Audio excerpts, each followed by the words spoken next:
اس کے لیے آپ اپنی غلطیوں کو ایکشنیبل پلان میں تبدیل کریں، واضح وجوہات نوٹ کریں اور نئی حکمت عملی اپنائیں۔ اپنے عمل کو باقاعدہ ٹریک کریں، کسی قابل بھروسہ ساتھی سے مشورہ کریں اور اپنے رویے میں چھوٹی تبدیلیاں لائیں تاکہ وہ غلطی دوبارہ نہ ہو۔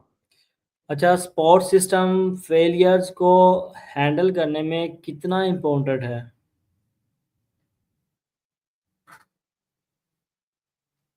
یہ بہت اہم ہے۔ سپورٹ سسٹم آپ کو حوصلہ دیتے ہیں، آپ کو سنبھالنے میں مدد کرتے ہیں اور آپ کو اپنی غلطیوں کو بہتر بنانے کی راہ دکھاتے ہیں۔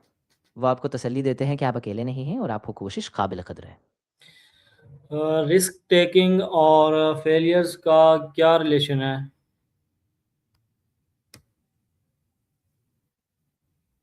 دیکھیں، رسک لینے سے آپ کو نئی چیلنجز کا سامنا کرنے کا موقع ملتا ہے اور اسی رسک کی وجہ سے فیلئر کا امکان بھی بڑھتا ہے۔ لیکن جب آپ رسک لیتے ہیں تو فیلئر بھی ایک سیکھنے کا موقع بن جاتا ہے جو آپ کو آگے بڑھنے اور بہتر فیصلے کرنے کی ہمت دیتا ہے۔ اچھا، مسٹیکس کو ڈاکومنٹ کرنا کیوں ہیلپ فل ہے؟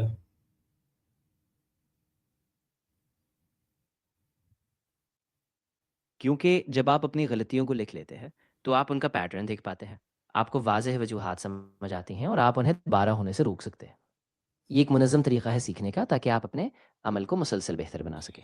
اچھا، ساتھ ساتھ مجھے یہ بھی بتا دیں کہ کیا ہمیں یہ صرف پینسل سے لکھنا چاہیے، یا ہم جو موبائل کی نوٹ بک ہے یا جو لیپ ٹاپ اپنے پاس جو ڈیجیٹل جو سسٹم ہے، ریسورسز ہیں، ڈیوائسز ہیں، ان میں بھی نوٹ کر کے فائدہ اٹھا سکتے ہیں؟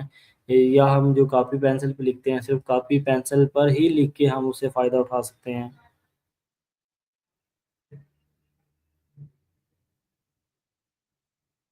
دراصل دونوں ہی فائدہ مند ہیں۔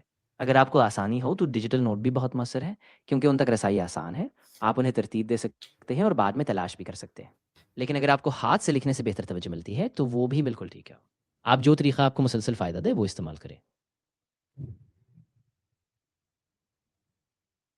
اچھا، کیا فیلیئر اور سکسیس کی سٹوریز انسپائر کرتے ہیں؟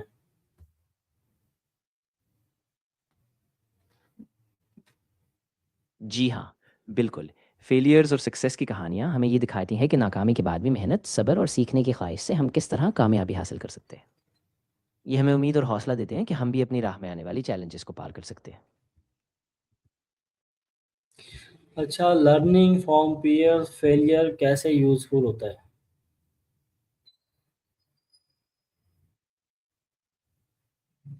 دیکھیں، فیلئر سے سیکھنا اس لیے مفید ہوتا ہے کیونکہ یہ ہمیں اپنے کمزور پہلوؤں کا ادراک دیتا ہے۔ ہم اپنی غلطیاں پہچانتے ہیں، اپنی حکمت عملی کو بہتر بناتے ہیں اور مستقبل میں زیادہ ہوشیاری اور اعتماد کے ساتھ فیصلے کرتے ہیں جس سے ہماری ترقی ممکن ہوتی ہے۔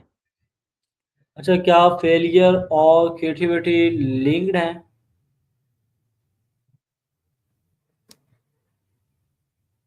جی ہاں، فیلئر اور کریٹیوٹی کا گہرا تعلق ہے۔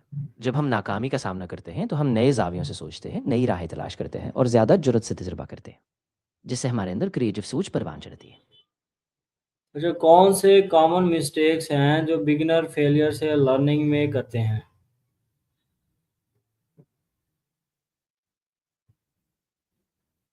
ایک عام غلطی یہ ہوتی ہے کہ لوگ فیلئر کو ذاتی حیثیت پر لے لیتے ہیں یا پھر وہ فیڈ بیک کو نظر انداز کر دیتے ہیں۔ بعض لوگ فیلئر سے جلدی ہار مان لیتے ہیں یا وہ غلطیوں سے سبق سیکھنے کی بجائے انہیں دہراتے رہتے ہیں۔ لہٰذا ضروری ہے کہ آپ فیڈ بیک لیں، جذباتی طور پر الگ ہو کر سوچیں اور ہر فیلئر کو ایک سیکھنے کا موقع سمجھیں۔ اچھا، کیسے فیلیئر کو ایکسیپٹ اور نارملائز کریں؟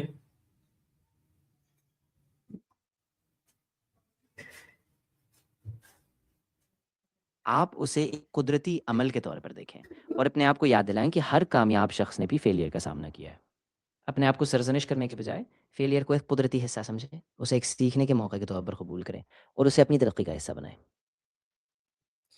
اچھا، آپ مجھے لاسٹ میں یہ بتا دیں کہ کیا اے آئی ٹولز فیلیئر کو ٹریک اور انالائز کرنے میں ہیلپ کرتے ہیں یا کر سکتے ہیں؟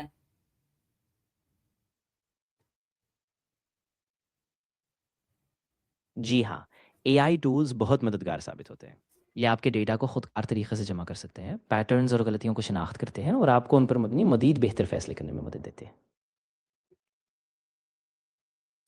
اچھا، اگر آج ایک فیلیئر ایکسپیرئنس کرنا ہو تو کیسے اس سے میکسیمم لرننگ لیں؟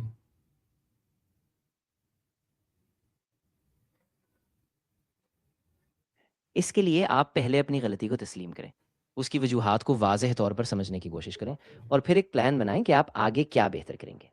اپنے جذبات کو اسٹیبل رکھیں، کسی قابل بھروسہ شخص سے مشورہ کریں، اور سیکھے ہوئے سبق کو اپنے مستقبل کے فیصلوں میں شامل کریں۔ جی، بہت شکریہ، آپ نے بہت اچھے جواب دیے اور میں آپ کا بہت شکر گزار ہوں، اور انشاءاللہ ملتے ہیں نیکسٹ ٹاپک کے ساتھ۔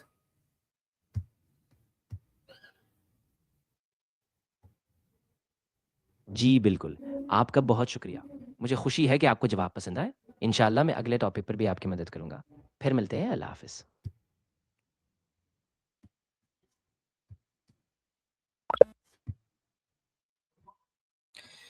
تو دوستو، یہ تھا آج کا ہمارا ٹاپک، اور میں ہوں مزمل ایجوکیشن والا، آپ کا ہوسٹ۔ اور دوستو یاد رکھیے، فیلئر صرف ایک سٹیپ ہے سکسیس کی طرف، اور انسان سیکھتا ہے وہ ہمیشہ آگے بڑھتا ہے۔ آج ہم نے سیکھا کیسے سیٹ بیک کو انالائز اور کنورٹ کریں گروتھ اپرچونٹی میں، اور کیسے ری سائلنس اور مائنڈ سیٹ سکسیس کی ہے۔ تو اگر آپ کو یہ ویڈیو اچھی لگی، پسند آئی، تو اس ویڈیو کو لائک کریں، شیئر کریں، اور کومنٹ میں اپنی رائے کا اظہار ضرور کریں۔ اور ملتے ہیں نیکسٹ ویڈیو میں نیکسٹ ٹاپک کے ساتھ۔ اگر اس طرح کی انسپائرنگ اور ایجوکیشنل ویڈیوز دیکھنا چاہتے ہیں تو مجھے فالو کر لیں۔